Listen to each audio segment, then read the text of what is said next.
বলতেছে যে ভাই এই গাছটা কাইটেন না, আমরা এই গাছটা এই পাখিগুলো আছে ওরা মারা যাবে, আপনার গাছটা কাইটেন না। তো খুব যা ইচ্ছা তাই ব্যবহার করছে, এত খারাপ ব্যবহার করছে যেটা কল্পনার বাইরে, এবং মারামারির পর্যায়ে চলে গেছে। এখন ওরা যেহেতু বাচ্চা, ওরা যেহেতু সমাজের একটু উঁচু শ্রেণীর লোক না, ওদের কথাবার্তা কেউ শোনে নাই, না শুই না, তারা এই গাছটাকে একদম ওদের চোখের সামনে শোয়াই দিয়েছে।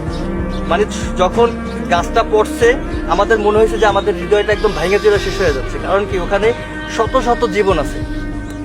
আমি কান্না করে দিয়েছি কালকে। আমি বরিশালে ছিলাম, আমি যখন ওরা ভিডিওটা দেখছি, দেখার পরে আমার ওই যে লাশগুলো, পাখির বাচ্চা ডিম দেখে আমার কান্না চলে আসছে। আমি সারা রাত্র ঘুমাইতে পারিনি। 200 পাখি 8+8 ছিল এখানে। কিন্তু বাসা ছিল আপনার প্রায় 200 বাসা ছিল এখানে, পাখি অন্তত 400 পাখি, ডিম বাচ্চা সহ অনেক পাখি আছে। তারা কিছু পাখি তো মারা গেছে আপনারা দেখছেন, তারপর কিছু বাচ্চারা ধরে নিয়ে গেছে। এই যে পাখি বাচ্চা ডিম